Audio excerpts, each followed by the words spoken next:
let's take some areas where people do suffer periodic food shortages.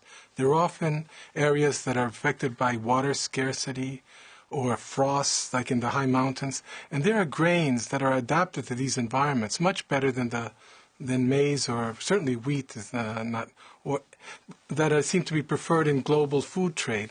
But these would be things like fonio, for example, which is one of the most nutritious grains we know of. And in fact, it's very good even now. We're worried about calories and diabetes, for example. This is a grain that you can consume as much as rice, and it won't spike your sugar levels, your glycemia, quite the same way other grains do. There's lots of properties in these.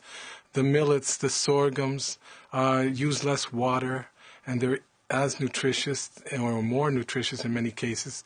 Finger millet in Asia, you have all the quinoa grains in the Andean region, which are now become very popular in the West and in northern markets, but we forget how important they are to the survival of people living in high mountain areas. And as you go around the world, you find that, for example, the tropical root crops, taro and yams, these are were the crops that fed people for millennia. And we're seeing them disappear from the research agenda when we're talking about food aid, or they don't figure, but they should. I think they have a place on the table and certainly on the policy agenda.